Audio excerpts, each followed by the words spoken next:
मैं वीडियो देखो, वीडियो तीन अच्छा चीजें लगे तो बोलना पेज चाहता को हूँ। लाइक फॉलो और पहली शेयर चीज बोलने कीजिए। नहीं दे रहे हैं। और नए हो तो पेज को मोदी जी कीजिए गाइस, और वीडियो घबराए को हुए शेयर हैं। कीजिए ज्यादा आपने से देखा ज्यादा। जो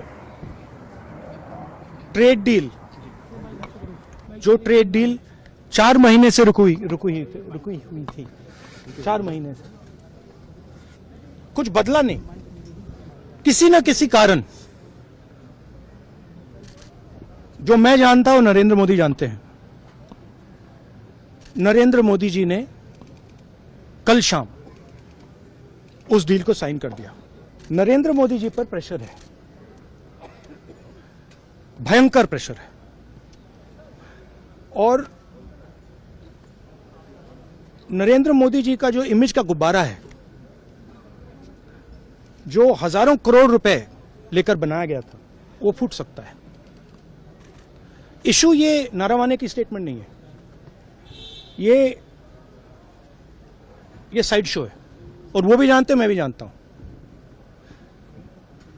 मेन बात यह है कि हमारे प्रधानमंत्री को कॉम्प्रोमाइज कर दिया गया है। किसने किया है, कैसे किया है,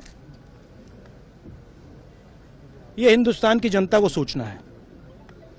मगर इतिहास में पहली बार हिस्ट्री में एलओपी को प्रेसिडेंशियल एड्रेस में नहीं बोलने दिया। बाहर बोल दीजिए, जो अंदर नहीं कहा दिया जा रहा है। बाहर वो तो ऑटोमेटिकली होगा जी। बट ये आप समझिए, और हिंदुस्तान के जो किसान हैं, आप सब समझिए कि इस ट्रेड डील में आपकी मेहनत को, आपके खून पसीने को नरेंद्र मोदी जी ने बेच दिया है। और वो इसलिए बेचा है क्योंकि ये कॉम्प्रोमाइज्ड है। सिर्फ आपको नहीं बेचा है, देश को बेचा है। इसीलिए मुझे वहां नहीं बोलने देना है। नरेंद्र मोदी जी डरे हुए हैं, क्योंकि जिन लोगों ने उनकी इमेज बनाई है, वो अब उस इमेज को फोड़ने लगे हैं। एक अदानी जी पर केस है यूनाइटेड स्टेट्स में। वो अदानी जी को टारगेट नहीं कर रहा है, वो नरेंद्र मोदी के फाइनेंशियल स्ट्रक्चर को टारगेट कर रहा है। एक वो है। दूसरा है एप्स्टाइन फाइल्स।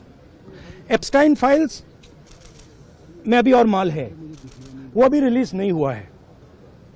इसीलिए इस दबाव में आकर एप्स्टाइन फाइल्स में जो है, जो पूरा देश जानना चाहता है, मगर अभी अमेरिका ने रिलीज नहीं किया है। और दूसरा जो अदानी जी पर केस है, जो एक्चुअली मोदी जी पर केस है, क्योंकि वो बीजेपी का फाइनेंशियल स्ट्रक्चर है, मोदी जी का फाइनेंशियल स्ट्रक्चर है। तो ये दो प्रेशर पॉइंट्स हैं। और आप ये बात समझ लो, देश ये समझ ले कि प्रधानमंत्री कॉम्प्रोमाइज्ड है।